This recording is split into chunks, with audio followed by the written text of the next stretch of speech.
Okay, let's continue with the reaction of alkene. हम लोग ने last reaction देखा था nitration. Before that there was halogenation. Both of them were substitution reaction. The third substitution reaction is sulfonation reaction, where hydrogen atom of the alkane is replaced by SO3H group. So what do you require? You require an alkane which reacts with fuming sulfuric acid. Fuming sulfuric acid is oleum, H2S2O7. Oleum. Remember this word, oleum, H2S2O7, which is basically a mixture of H2SO4 and sulfur trioxide gas in it. So lower alkane do not undergo reaction easily because वो hydrogen जल्दी plug नहीं होता. क्यों? Because this reaction is follows free radical mechanism. In respect to free radical mechanism, higher alkanes, branch alkanes can form tertiary free radical, which is more stable than secondary and primary. Okay, mechanism goes like this. You have H2SO4. It undergo homolysis here. One electron shift on oxygen, one shift on sulfur to form HO free radical and SO3H, sulfonic acid free radical. This hydroxide free radical, being more reactive than this, attack on alkane first to do the homolysis of alkane, and it forms R free radical and H free radical. H free radical ज़्यादा reactive होता है, वो easily OH से combine हो जाएगा to form H2O. You get alkyl free radical which combines in the end with sulfonic acid free radical to form R SO3H. Like reaction बताना directly करो. Heat करो, हाई टेम्परेचर 673. SO3 क्यों लिखा है? Because you using oleum, not only conc H2SO4, you using oleum, highly concentrated form. So ये replace हो जाएगा. You get RSO3H plus H2O. Suppose tertiary लिया है, इजिली रिप्लेस होगा to form CH3 SO3H plus H2 at 673 Kelvin. So this was sulfonation. Now the next interesting reaction of alkene is isomerism reaction. Reaction क्यों interesting है? You take a straight chain alkene. For example, तुमने N-butane लिया. You heat this N-butane at 523 Kelvin, high temperature, yeah. In presence of AlCl3 HCl. इसकी जगह पे instead of that, we can also use AlBr3 and conc HBr, ये भी use कर सकते हैं, दोनों है एजेंट. होगा क्या? This alkane will convert into its isomeric form but in a branch form. मतलब दिस एन ब्यूटेन, आपने लिया n butane, it converts n butane into CH3 isobutane. Actually these reactions are used in petrochemical industries to lower the boiling point of the compound. इसका boiling point N-butane से कम होता है, तो to convert higher boiling compounds into lower boiling compounds जिससे वो easily extract हो सके. Petrochemical industry में यूज होता है. अब जैसे मैंने एग्जांपल लिया 2-methyl pentane का, इसको हीट किया AlCl3 conc HCl, you heat it, देखो ऐसा आइसोमर बन जाएगा CH3CH3.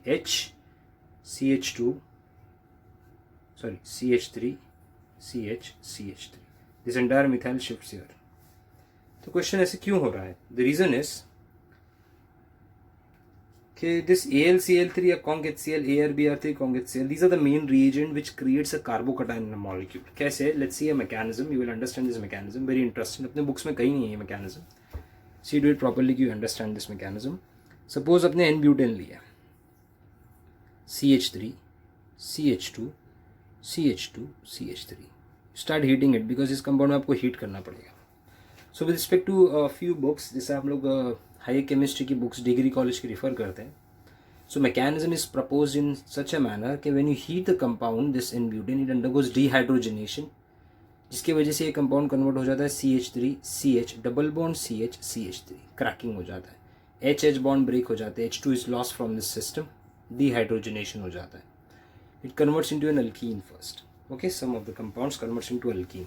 Now AlCl3 is a Lewis acid. It can able to accept electron pair. Lewis acid. Why electron pair? Because इसके outermost shell में 6 electron होते हैं. आपने इसके अंदर ऐड किया है HCl, H plus Cl minus. Cl minus में the octet is complete. It takes the electron of Cl minus. It forms AlCl4 minus plus H plus. This H plus so form in the reaction will attack the dehydrogenated product. उस पर वो attack करेगा. क्या चाहिए उसे? Pi bond ले लिया, suppose ये कार्बन पे आके सेटल हो गया विद द बॉन्ड, तो ये कार्बन पे डेफिशिएंसी हो जाएगी. So you will get a structure CH3 CH2CH plus CH3. This carbocation, see properly, यहाँ पर एक कार्बोकैटायन फॉर्म हुआ है. This carbocation is a secondary carbocation. Now do you remember in carbocation there is a rearrangement? So this carbocation will undergo a rearrangement. The first rearrangement will be, or 1-2 shift ही हो सकता है. Either the rearrangement can be of hydride H minus or it can be CH3 minus. याद होगा आपको hydride shift, methyl shift, phenyl shift. तो यहाँ पर ये सबसे पहले मिथाइल शिफ्ट करेगा दिस कार्बन आइटम. तो इस कार्बन से सेकेंड कार्बन पे आया, तो 1,2 CH3 माइनस शिफ्ट, जिसकी वजह से एक कंपाउंड कन्वर्ट हो जाएगा CH2 plus CH3. Now what will happen, ये प्राइमरी में कन्वर्ट हो गया. तो सर प्राइमरी में कैसा कन्वर्ट हुआ? For the sake of stability. Why? Because one more shift is left. अब देखो ये पूरा H माइनस हाइड्राइड शिफ्ट इस पे आ जाएगा. तो 1,2 H minus shift. So you get a structure CH3 CH3 plus. This is your tertiary carbocation. Now this tertiary carbocation will react more alkanes present in it. आपने पहला थोड़ा सा limited alkyne add किया, उसका डिहाइड्रोजन अल्कीन में convert हुआ. अगर ये रिएक्शन आपको कैरी आउट करना है तो आप सिर्फ अल्कीन डाल दो पहले इसके अंदर थोड़ा सा अल्कीन में, तो भी हो सकता है.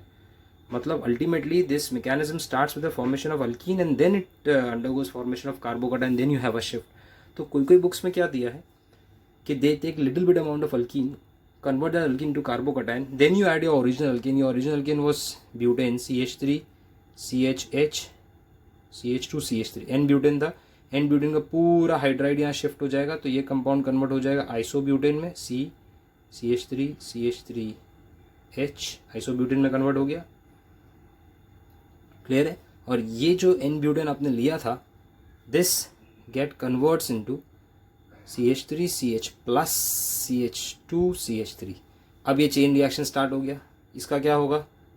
सबसे पहले मिथाइल शिफ्ट, यहाँ का एक मिथाइल शिफ्ट होगा इधर पे, देन हाइड्राइड शिफ्ट, देन फिर अगले लिंकिल से रिएक्ट करेगा तो एक नया कंपाउंड बनेगा. तो इट विल हैपन कि एक जगह से आपका ये आइसोब्यूटेन निकलता जा रहा है एंड प्लस कार्बोकेटायन फॉर्म होता ही जा रहा है. तो इस kind of a chain reaction, you keep on adding more alkane, more product will be form.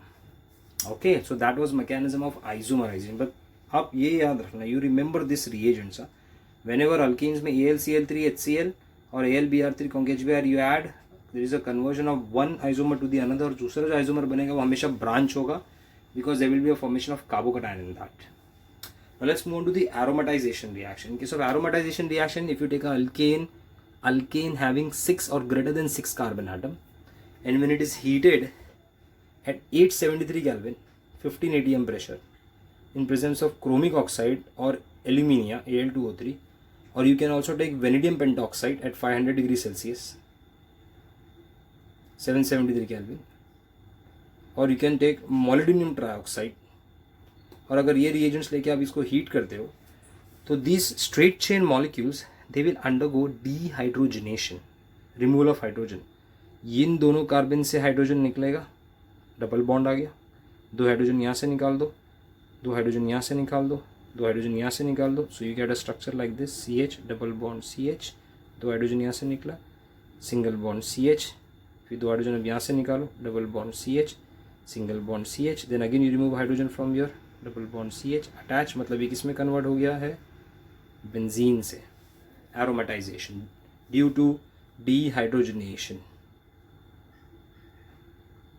याद रखने का. एन हेप्टेन लोगे, n heptane has how many carbon? 7 carbon, 1 2 3 4 5 6 7. तो एक कार्बन बाहर रह जाएगा, you gate aromatic ring plus you get a CH3. Clear है? 7 का क्यों नहीं बना? 7 में एरोमेटिसिटी नहीं आती थी और aromaticity suppose to be more stable form, that's the reason. Clear है ना? नाउ अगर इसी जगह पे सपोज किसी ने ये कंपाउंड लिया होता, 1 2 3 4 5 6 7 8 ऑक्टेन लिया होता, तो इसी रिएक्शन में उसका प्रोडक्ट है ना ऐसा बन जाता, CH3 ऑल्सो कॉल्ड एज ऑर्थोजाइलीन. ठीक है. There is a formation of aromatic compound in this take place, aromatization. Remember this reagents. And but याद रखना alkane 6 or greater than 6, not less than that. Now oxidation reaction. Oxidation के बहुत सारे reactions हैं. At different conditions, different reagents are used. These are all factual reactions which you need to learn by heart. Complete oxidation सब लोग जानते हैं, that is called as combustion, when any organic compound heat with oxygen gives CO2 and H2O. ये मुझे explain करने का जरूरत नहीं, it's very simple. Combustion reaction अपने lower stand में भी देखा है. Incomplete combustion मतलब limited supply of oxygen. For example, methane लिया, you supply limited oxygen, burn it, forms carbon monoxide and water, or it can also form a carbon black. Just remove the hydrogen, oxygen add ही नहीं होगा, बहुत कम supply करो oxygen का. Carbon black is the material which is used in making printing ink, black paint, ये सब बनाने काम आता है. Okay, the next oxidation reaction with steam. When you heat a methane in steam in presence of nickel or aluminium, these hydrogens are removed and the oxygen has been added to it. So removal of hydrogen is oxidation or addition of oxygen oxidation to form CO and H2. CO and H2 gas बन जाएगा, syn gas, जो अपने hydrogen में पढ़ा है 11th standard में, syn gas और synthesis gas. Now catalytic oxidation, you add oxygen in presence of catalyst. Copper catalyst लिया at 100 atm, methane 9:1 के रेशियो में with oxygen converts into methanol. Copper लिया तो मीथेन मिथेनॉल में कन्वर्ट होगा. वही मीथेन के साथ मोलिब्डेनम ऑक्साइड लोगे तो फॉर्माल्डिहाइड में कन्वर्ट होगा, अल्डिहाइड HCHO. वही अल्कीन के साथ यू टेक मैंगनीज एसिटेट या सिल्वर ऑक्साइड, तो ये पूरा आर ग्रुप किसमें कन्वर्ट हो जाएगा, एसिड में. मतलब ये C will convert into an acid. मतलब for example if you take ethane CH3CH3, तो it will convert into CH3COH in presence of Ag2O or in presence of manganese acetate. Use KMnO4 for tertiary alkane which have a tertiary carbon or tertiary hydrogen. So this part will be replaced by O and you get a OH, alcohol product, using alkaline KMnO4, okay, to Cr2O7. So different catalyst use करने पे different product मिलेगा. Now what is pyrolysis? Pyrolysis cracking, thermal decomposition का simple meaning ये है heating of hydrocarbon in absence of air. और हमको क्या नहीं चाहिए एयर में, ऑक्सीजन नहीं चाहिए. अगर ऑक्सीजन के साथ हीट करोगे तो उसको कंबशन बोल देंगे या ऑक्सीडेशन बोलेंगे. ठीक है, दीज आर द ऑक्सीडेशन और combustion is also example of oxidation. But if you don't use air then alkane will start breaking it. CC bond CH bond will break and alkane will convert into smaller alkenes, hydrogen gas निकलेगा, बट oxygen कहीं नहीं होना चाहिए. तो that is called as pyrolysis, heating in the absence of oxygen. For example methane को heat कर दो, ऑक्सीजन डालो ही नहीं, तो ये पूरा CH बॉन्ड ब्रेक होगा तो C अलग H अलग. इथेन को ब्रेक कर दिया तो HH ब्रेक हो जाएगा to get ethene and H2 gas. Propane break किया तो CC बॉन्ड भी ब्रेक हो जाएगा, तो CH बॉन्ड ब्रेक होगा तो यू गेट प्रोपीन. और अगर CC बॉन्ड ब्रेक हुआ तो यू गेट दिस टू का alkene and this is converted into methane. Suppose you take a hexane में 6 कार्बन, इसको हीट करो तो इतने सारे प्रोडक्ट मिलेंगे, you get so many products. If it undergoes only dehydrogenation you get hexene, then it undergoes CC bond cleavage to get butane and ethene, और cleavage होगा तो प्रोपीन, इथीन, मीथेन मिलेगा. like that into smaller parts it will divide. Now alkylation, in this reaction basically used again in petrochemical industries to increase the octane number, isooctane, जिसमें knocking sound कम होता है, वो बनाने के लिए काम आता है reaction. basically you are adding a 3 degree hydrogen atom on an alkane, उसके ऊपर आपने एक और एक ब्रांच अल्केन ऐड कर दिया. कैसे ऐड किया देखते हैं. देखो, अगर मैंने if you take an isobutane, you take isobutene an alkene, this will add on this, ये CH2 जाके इस पे ऐड हो जाएगा C पे, you get a structure isooctane use in as a anti knocking agents petrol company में. अब ये रिएक्शन का मैकेनिज्म कैसा होगा, बहुत सिंपल है. All this mechanism is based on this alkyne. ये जो अल्कीन है इस पर पहले H2SO4 का H+ अटैक करेगा. मतलब this alkene CH2 double bond C, CH3 single bond CH3, H+ will attack. Coming from where, this H+ is coming from where, H2SO4. Obviously ये अटैक करेगा वन ऑफ द कार्बन इसी पे करेगा जिसपे pi bond shift होगा, electromeric effect. Why? Because positive charge will create here to form CH3C+, CH3CH3, carbocation is form, क्योंकि पूरा पाई bond shift हो गया, यहाँ डेफिशिएंसी आ गई. अब ये जो कार्बोकैटायन बना है ये एक और एक अल्कीन से रिएक्ट करेगा. see properly, this alkene. So when it reacts with this alkene, CH2 double bond C, CH3, this bonds open up और ये जाके इस पे अटैच हो रहा है. तो बेसिकली ये CH2 इस C से अटैच हो रहा है. तो अब जो आपका प्रोडक्ट बनेगा वो कुछ ऐसा हो जाएगा, CH3 C, CH3. This was the carbon atom C. ये जाके किससे अटैच हो रहा है, CH2 से, attach to C, CH3, and positive charge is created here.